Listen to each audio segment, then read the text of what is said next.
Hi friends, welcome back. Morning ಟಿಫನಿಗೆ ಉಪ್ಪಿಟ್ಟು ವಡ ಮಾಡಿದ್ವಿ. ಪಕ್ಕದ ಮನೆ ಇಡ್ಲಿ ಕೊಟ್ಟಿದ್ರು, ತಿಂದ್ವಿ. ಆಮೇಲೆ ಶಾಪಿಂಗಿಗೆ ಹೋಗಿ ಬಂದ್ವಿ. ಗುಂಡಿಗೆ ಡ್ರೆಸ್ ತೊಗೊಂಬಂದ್ವಿ. ನನಗೆ ಫೋನ್ ಬೇಕಿತ್ತು, ಫೋನ್ ತೊಗೊಂಬಂದ್ವಿ. ನೋಡಿ ಫ್ರೆಂಡ್ಸ್, ಕ್ಯಾಂಡಲ್ ಮಾಡ್ತಿದ್ದೀವಿ ಮನೇಲಿ ಅಂತ ಹೇಳಿದ್ನಲ್ಲ, ನಮ್ಮ ಅಕ್ಕ ಮಾಡಿದ್ಲು ಕ್ಯಾಂಡಲ್ಸ್. ಅದ್ರ ವಿಡಿಯೋ ಹಾಕೀನಿ ನೋಡಿ.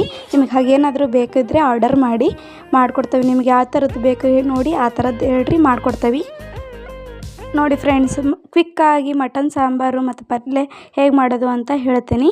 ಈರುಳ್ಳಿ, ಶುಂಠಿ, ಬೆಳ್ಳುಳ್ಳಿ, ಕೊತ್ತಂಬರಿ, ಏಲಕ್ಕಿ, ಲವಂಗ, ಚಕ್ಕೆ ಹಾಕಿ ಮಿಕ್ಸಿ ಮಾಡ್ಕೊರಿ.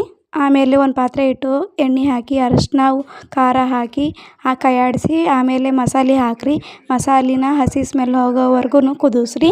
ಇದು ಕುದೀತಾ ಇರಲಿ. ಇನ್ನೊಂದು ಸೈಡು ನಾವು ಕುಕ್ಕರ್ ತೊಗೊಂಡು ಎಣ್ಣೆ ಹಾಕೋದಿಲ್ಲ ನಾವು. ಇದು ಸ್ವಲ್ಪ ನೆನ ಇತ್ತು, ಹಾಗಾಗಿ ನೆನ ಹಾಕಿ ಇದೇ ಎಣ್ಣೆ ಬಿಟ್ಕೊತೈತಿ.